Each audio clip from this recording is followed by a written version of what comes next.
सांख्य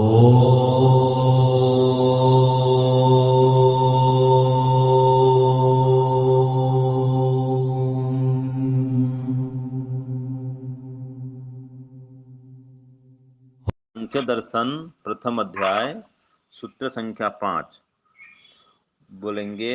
उत्कर्षादपि मोक्षस्य सर्वोत्कर्ष श्रुते है।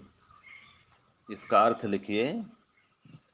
शास्त्र विहित यज्ञ आदि दृष्ट साधनों के अनुष्ठान से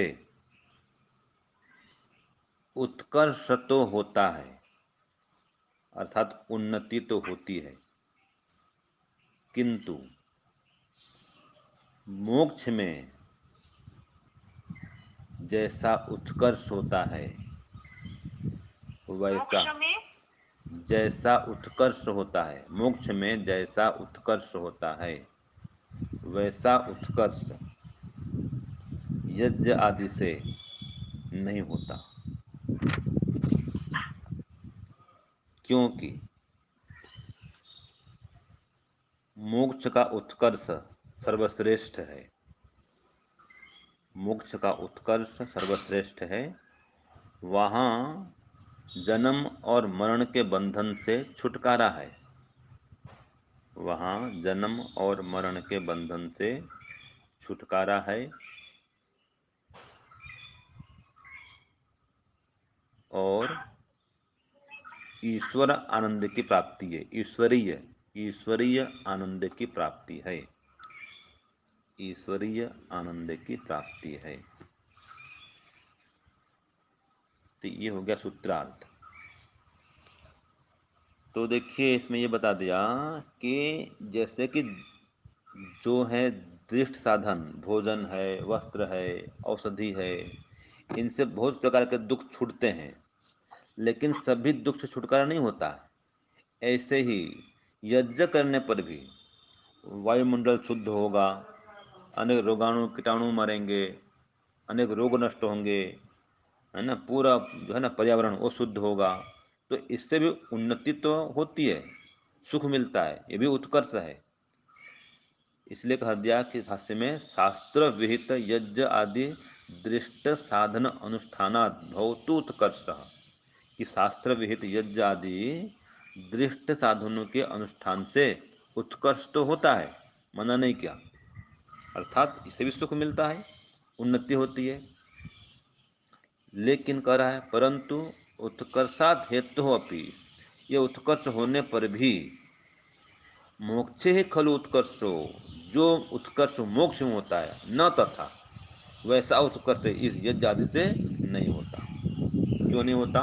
फिर बता रहा है कि यज्ञ आदि दृष्ट साधन साध्य दुख निवृत्ति रूपे पुरुषार्थ है, कि यज्ञ आदि जो साधन है, दृष्ट साधन है, इससे दुख निवृत्ति का जो हम पुरुषार्थ करते हैं, वही पुरुषार्थ तो वो भी है, मना नहीं है।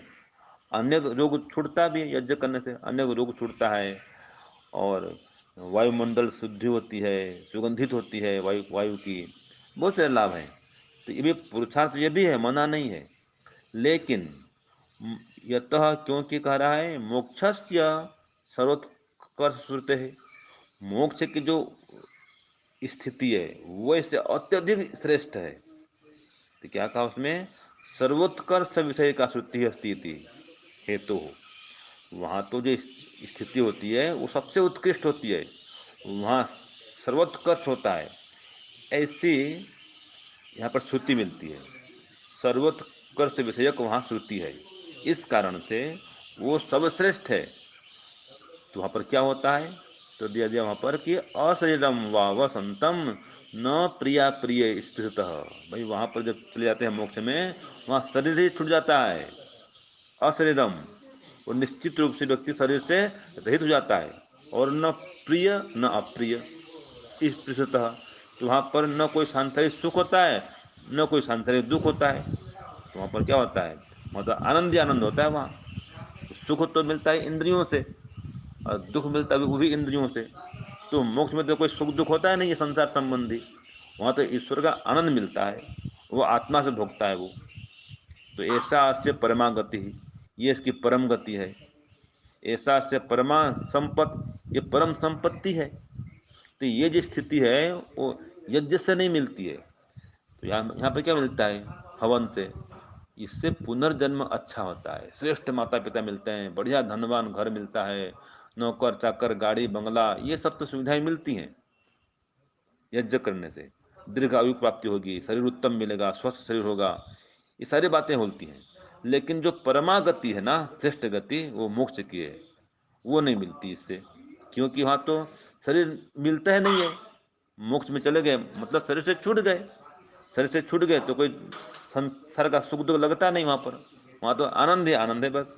और बंधन रहित सब जगह भ्रमण करना होता है वहाँ पर। जहाँ जाना जाओ, सूर्य में जाओ, चंद्र में जाओ, ग्रह नक्षत्र जहाँ जाना है जाओ। शरीर तो है नहीं वहाँ पर, कोई दुख तो है नहीं। बिना शरीर के वहाँ गति होती है। वो भी गति कैसी होती है? अव्याहत गति, बिना रोक टोक के, जहाँ चाहे वहाँ जाता है। तो वहाँ पर उसका सूक्ष्म शरीर बोलते हैं उसको, आत्मा ही है। और उसके पास 24 शक्तियाँ होती है। उस शक्ति से देखना, सुनना, बोलना सब कुछ करता है। तो आपस में मुक्त आत्माएं बात भी करती हैं, हम सबको देखती भी हैं, हम सबकी बातों को सुनती भी हैं। लेकिन हमारे साथ में कोई संबंध उनका नहीं होता है। वो मुक्त होता है वो। और 36,000 बार सृष्टि बनेगी और बिगड़ेगी, तब तक वो मोक्ष में रहता है मुक्तात्मा। और ईश्वर के आनंद में मग्न रहता है, संसार के सुख दुख से रहित रहता है। वहाँ कोई न भूख है, न प्यास है, न कोई वस्त्र पहनना है, न कोई शरीर में चोट है, कुछ भी नहीं है। शरीर तो है ही नहीं। तो इसलिए दुख अत्यंत निवृत्ति रूपाय मोक्षाय, ये जो दुख की अत्यंत निवृत्ति रूप मोक्ष है, वह ये यज्ञ से संभव नहीं है।